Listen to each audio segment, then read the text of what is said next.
Assalamualaikum warahmatullahi wabarakatuh. Halo Sobat WB Gemilang, kembali lagi di Blended Learning SMP Wirabuana. Perkenalkan, saya Sulistiawati, kebetulan mengampu di pelajaran IPA kelas 7 SMP Wirabuana. Kali ini kita akan membahas tentang materi kelas 7, yaitu gerak dan gaya. Tujuan pembelajaran kali ini adalah yang pertama, memahami konsep gerak, percepatan, dan kecepatan. Yang kedua adalah memahami konsep gaya dan resultan gaya. Bahasan yang pertama adalah tentang gerak. Gerak merupakan perpindahan tempat suatu benda terhadap titik acuan tertentu. Suatu benda dikatakan bergerak jika mengalami perubahan kedudukan terhadap titik acuan tertentu sebagai acuan.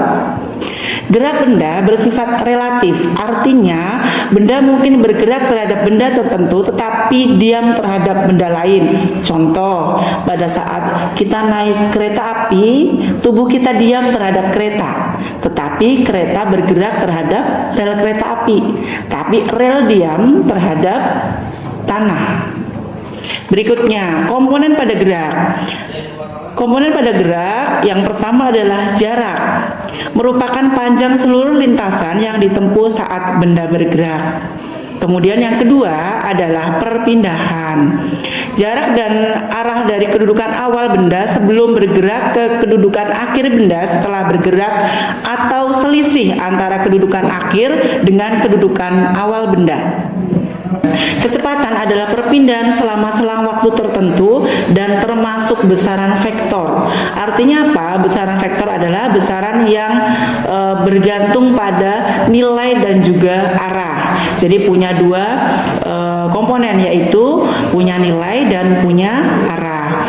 Beda dengan kelajuan. Kalau kelajuan merupakan hasil bagi antara jarak yang ditempuh dengan selang waktu yang diperlukan benda.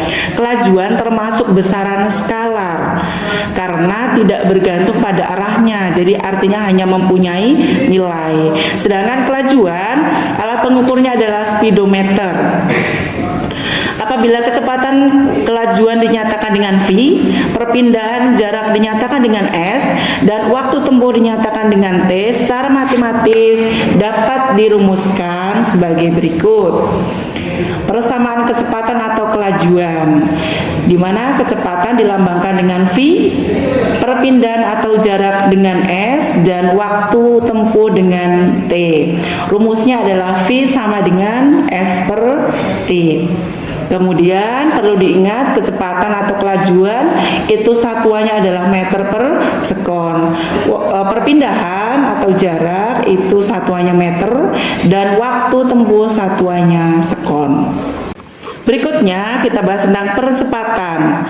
Adalah besarnya pertambahan kecepatan tiap satuan waktu. Percepatan dapat dituliskan dengan persamaan sebagai berikut. Percepatan dilambangkan dengan A. Rumusnya adalah A sama dengan delta V dibagi delta T. Artinya apa? Percepatan diperoleh dari kecepatan akhir dikurangi kecepatan awal dibagi waktu akhir dikurangi waktu awal, di mana percepatan mempunyai satuan meter per sekon kuadrat. Kemudian kecepatan adalah meter per sekon, sedangkan waktu adalah sekon. Materi berikutnya kita bahas tentang gaya. Gaya merupakan suatu tarikan atau dorongan.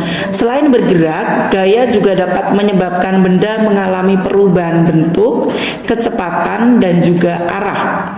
Semakin besar gaya yang diberikan, maka makin besar pula pengaruhnya terhadap benda. Gaya termasuk besaran vektor, artinya memiliki nilai dan memiliki arah.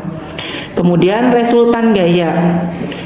Resultan gaya terjadi ketika kedua gaya atau lebih bekerja pada suatu benda.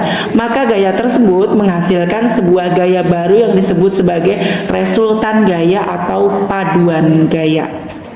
Kita pelajari tentang persamaan dari resultan gaya. Jika gaya-gaya searah, maka resultan gaya kalian tinggal menambahkan atau menjumlahkan saja, di mana resultan gaya mempunyai lambang R, diperoleh dari F1 ditambah F2 ditambah F3 dan seterusnya. Jadi intinya tinggal menjumlahkan saja. Tetapi jika gaya-gaya berlawanan arah, maka menghitung resultan gaya dengan mengurangi. Artinya apa? Gaya yang lebih besar dikurangi dengan gaya yang lebih kecil. Contoh dari gaya-gaya searah atau resultan gaya searah, misalnya pada saat kalian mendorong meja bersama-sama atau mendorong gerobak yang macet misalnya. Jadi karena gayanya searah sehingga menambahkan, tinggal menjumlahkan saja dari masing-masing gaya. Jika gaya-gayanya berlawanan arah, itu contohnya pada saat kita tarik tambang. Nah, karena saling tarik-menarik sehingga mana yang lebih kuat, dia yang akan lebih besar nilainya, akan lebih menang. Jadi nilai yang lebih besar dikurangi dengan nilai yang lebih kecil. Nah, kita tadi telah membahas atau mempelajari tentang gerak dan gaya. Untuk lebih memahami apa itu gerak dan gaya, kita terapkan dalam soal dan pembahasan berikut. Nomor 1, Eko mengendari sepeda motor menempuh jarak 108 km dalam waktu 2 jam. Maka kecepatannya adalah berapa meter per sekon? Pada saat kalian mendapatkan soal fisika seperti ini, langkah kalian adalah yang pertama, pada saat membaca harus sudah memahami apa isinya. Artinya apa-apa yang diketahui dalam soal, kemudian apa yang ditanyakan. Nah, dalam soal ini penyelesaiannya adalah, nah, diketahui S adalah jaraknya adalah 108 km. Karena yang diminta adalah meter per sekon, maka kita konversikan dulu jaraknya dari kilometer ke meter, yaitu 108 km menjadi 108.000 meter. Jadi dikalikan 1000. Kemudian waktunya T waktunya adalah 2 jam diubah ke sekon, yaitu jadi 7.200 sekon karena dikalikan 3.600. Ditanya V-nya berapa? Jawab, V adalah, kita ingat rumusnya, V sama dengan S per T. Jadi tinggal masukkan angka, S-nya 108.000 km dibagi 7.200, hasilnya adalah 15 meter per sekon. Oke, soal berikutnya kita lihat di sini akan membahas tentang percepatan. Bagus mengendari motor dengan kecepatan 20 meter per sekon. 20 detik berikutnya ia menambah kecepatan menjadi 30 meter per sekon. Berapakah percepatannya? Kita lihat di sini. Diketahui V0 adalah kecepatan awal ya, 20 meter per sekon. Kemudian VT itu adalah kecepatan akhirnya adalah 30 meter per sekon. Kemudian waktunya adalah 20 sekon. Ditanyakan adalah A atau percepatannya berapa? Percepatannya kita ingat rumusnya A sama dengan V per T, di mana V itu VT min V0. Artinya apa? Percepatan akhir dikurangi percepatan awal dibagi dengan waktu. Hasilnya adalah A sama dengan 30 dikurangi 20 dibagi 20. Hasilnya adalah 0,5 meter per sekon kuadrat. Soal berikutnya adalah tentang resultan gaya. Dua anak mendorong almari dengan gaya masing-masing 25 Newton dan 33 Newton. Berapakah resultan gaya kedua anak tersebut? Nah, di soal ini kita tahu bahwa resultan gaya adalah searah. Kenapa searah?